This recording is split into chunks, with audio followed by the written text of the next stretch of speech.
material of destruction is of about 1500 AD or thereabouts, because we have got plenty of glazed pottery from this, which is so typical of the Muslim period in India. You see, this kind of pottery never came into India prior to, say, the 13th century. So the destruction is datable to a period about 1500 AD or so. You can't be more precise than that, because pottery has a much wider range. But the destruction of the structure connected with those pillars took place around that period. Professor Saab, how come this circumstantial evidence has not been brought to light so far? Well, 2 years ago, I submitted a report to the government through the Director General, and maybe they are thinking of publishing it as and when it suits, or as and when it is possible. Why it has not been done so far, I really cannot comment on that. If we are given a free hand and asked to excavate below the mosque, it can only be done when the mosque is removed bodily and the whole land is given to us. We hope to get the remains of 84 pillars in the form of bases, which we have already encountered, at least half a dozen of them, in the excavations conducted on the south of this mosque. 7th of October 1984 saw a massive gathering of people in Ayodhya. An oath was taken to rebuild the temple at the same site. That, as it now seems in retrospect, was a launching of a movement on a scale unknown since the struggle for independence. Then came the historic event of 1st of February 1986. On that day, the locks put on the gates of the mosque way back in 1949 by administrative orders were removed on the orders of the district judge Faizabad. The judge accepted the plea that the Hindus had had unrestricted access to the site for the past 36 years and that the locks were no longer necessary. According to another observation of the civil judge Faizabad on 23rd of March 1951, the place was never used as a mosque, nor was any namaz offered at the site since the year 1936. The next historic event is that of 19th of November 1989. On that day, the foundation laying ceremony, or what is known as the Shilanyas, took place. The event had a symbolic aspect. The first stone was laid by a Harijan. It was intended to signify that what was being laid was not the mere foundation of a temple, but the foundation of an entirely new social order. The year 1990 was a year of swift developments. The whole issue was engulfed in a spate of litigations and negotiations, and of course political manipulations by various groups and political parties who had their own axes to grind in the matter. In the midst of all these developments, it was declared that on 30th of October 1990, Car Seva would take place at Ayodhya. Hundreds of thousands of people started gathering in and around Ayodhya. The then UP government of Shri Mulayam Singh Yadav took unprecedented security measures to prevent people from going to Ayodhya.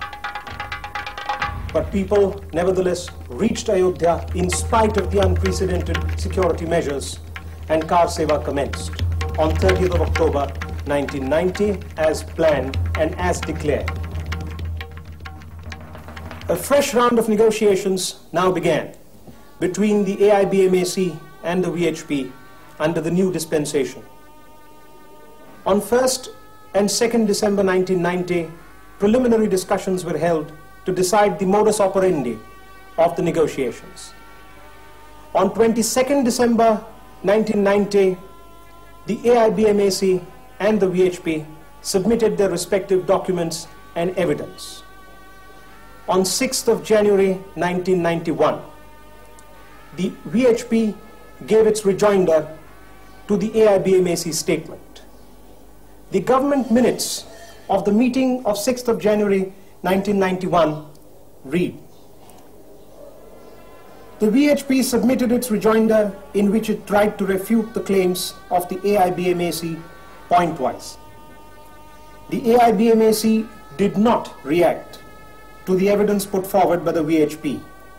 Since the AIBMAC did not give its comments on the evidence, it is not possible to decide the areas of agreement and disagreement.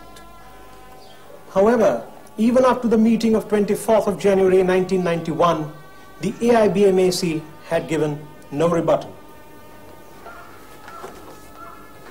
The submission of evidence, deliberations, discussions, and meetings would go on.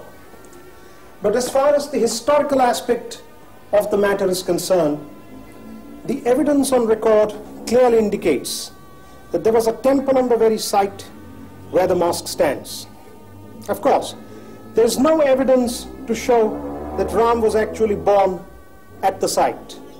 But then, in the nature of things, there can be no such evidence. What is, however, significant is that Ram has been held in the highest esteem by generations of Indians for thousands of years.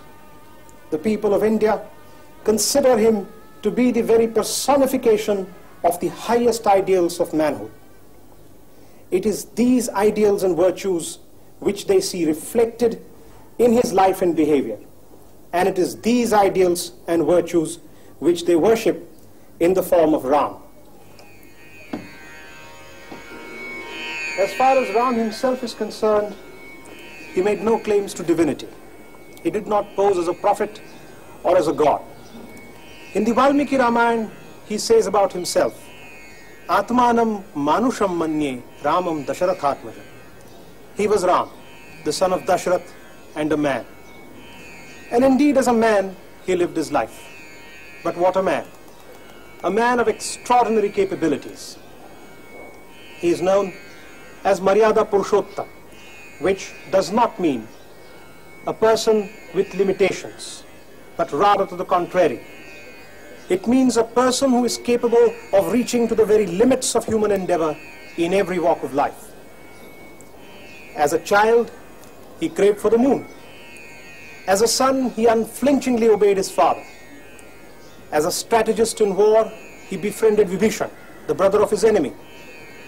As a friend of Sugriv, he killed Vali, though he had no personal reason to do so. And as a husband, he fought the most brutal war to rescue his wife from the clutches of Ravan.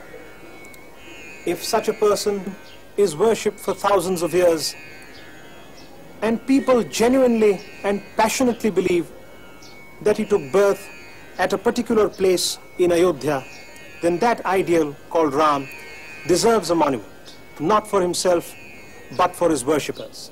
Friends, we would consider our efforts to have been fruitful if we have succeeded, as I said in the beginning, to present the information before you in a manner that would help you to form your own opinion.